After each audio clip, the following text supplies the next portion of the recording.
Bab 100, Janji yang Terpatri. Pagi itu, Jakarta diselimuti kabut tipis yang perlahan menghilang saat matahari mulai naik. Langit kelabu berubah menjadi biru muda, seolah ikut menyambut lembaran baru dalam hidup Ayla dan Raihan.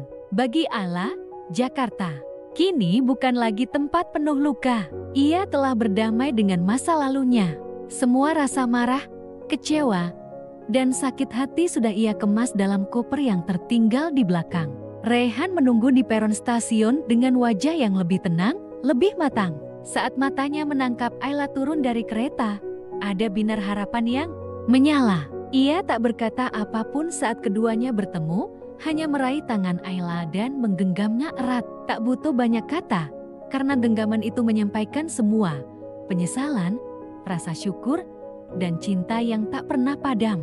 Rumah mereka di pinggir kota tak banyak berubah. Masih dengan taman mungil dan pohon kamboja di sudut halaman. Tapi suasananya kini berbeda. Ada hangat yang terpancar dari dinding-dindingnya, dari jendela yang terbuka, dari pintu yang kembali berderit setiap pagi. Selamat datang kembali di rumah kita, bisik Raihan saat Ella melangkah masuk. Di meja makan, sudah tersaji sarapan. Sederhana. Nasi goreng dengan telur mata sapi, dan 2 cangkir teh melati. Ayla tersenyum geli. Kamu serius masak ini sendiri? Dengan tangan sendiri. Dan tutorial 3 kali ulang? Jawab Raihan bangga.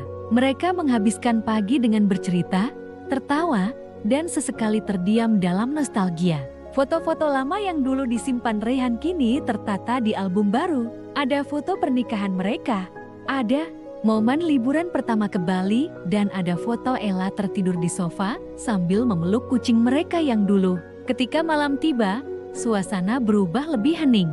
Di balkon rumah, di bawah langit yang mulai bertabur bintang, Raihan mengeluarkan sebuah kotak kecil dari saku jasnya.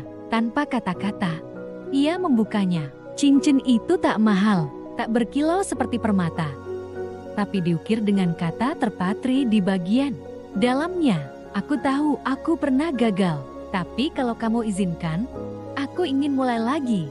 Bukan dari awal, tapi dari tempat kita berhenti kemarin, ucap Raihan dengan suara parau. Ayla menatap cincin itu lama, lalu perlahan ia ulurkan tangan kirinya. Aku tidak lagi menuntut sempurna, aku hanya ingin kita tumbuh bersama dalam segala kurang dan lebih kita. Cincin itu melingkar di jari manis Ayla. Raihan mencium tangannya pelan, seperti janji yang terucap dalam diam. Waktu berjalan, 3 bulan sejak kepulangan Ayla. Mereka menjalani hari-hari penuh tantangan, tapi juga penuh pembelajaran. Ada saat-saat ketika luka lama muncul dalam bentuk kemarahan tak berdasar. Ada saat Raihan harus bersabar saat Ayla masih ragu membuka diri sepenuhnya. Tapi di balik semua itu, mereka terus mencoba, terus bertahan. Ayla menulis lagi. Kali ini bukan puisi sedih atau catatan kelam, tapi cerita tentang harapan, pengampunan, dan keberanian mencintai ulang. Karyanya mulai dibaca banyak orang. Ia diundang jadi pembicara daring tentang ketahanan perempuan dan cinta yang pulih. Raihan sendiri sibuk mengembangkan program CSR perusahaan untuk pendidikan anak-anak di daerah terpencil.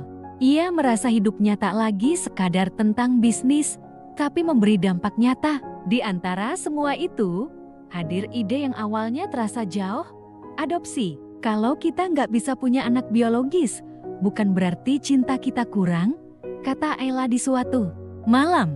Raihan sempat terdiam, lalu memeluk Ayla erat. Aku ingin mencintai siapapun yang kamu cintai. Kalau itu membuatmu bahagia, aku ikut bahagia. 1 tahun kemudian, pesta kecil diadakan di halaman belakang. Balon warna pastel, lampu kelap-kelip, dan suara riuh anak-anak menghiasi suasana. Di tengah keramaian itu, Raihan dan Ayla berdiri berdampingan sambil menggandeng seorang anak perempuan kecil dengan rambut ikal dan mata bulat. Sora, gadis kecil itu bukan hanya anak adopsi. Ia adalah pelengkap rumah mereka. Cermin dari cinta yang sudah ditempa dalam api kesedihan dan ditempa ulang oleh pengharapan. Sora membuat Ayla kembali belajar bersabar, kembali tertawa lepas. Ia membuat Raihan belajar jati ayah yang bukan hanya memberi, tapi juga hadir. Setiap tawa Sora, setiap pelukannya, adalah pengingat bahwa segala luka bisa berakhir dengan keindahan jika kita memilih untuk menyembuhkannya bersama. Malam itu, setelah semua tamu pulang dan Sora terlelap di kamarnya, Raihan dan Ayla duduk di teras. Angin malam meniupkan aroma bunga Kamboja yang sedang mekar. Kalau waktu bisa diulang, kamu akan tetap memilih jalan ini? Tanya Ayla pelan. Raihan menatap langit, lalu memandang Ayla. Kalau harus terluka agar aku belajar menghargaimu, maka aku akan pilih luka itu lagi dan lagi. Ayla tersenyum, menggenggam tangan Raihan. Aku tidak akan meminta takdir yang berbeda, karena dari semua patah, hanya kamu yang tetap ingin aku sambung kembali. Dan begitulah, cinta mereka selesai. Bukan dengan kisah yang berapi-api atau akhir yang menggelegar, tapi dengan ketenangan, dengan janji yang ditepati, dengan rumah yang kembali dibangun bukan dari bata dan semen, tapi dari pengertian, kesabaran, dan harapan.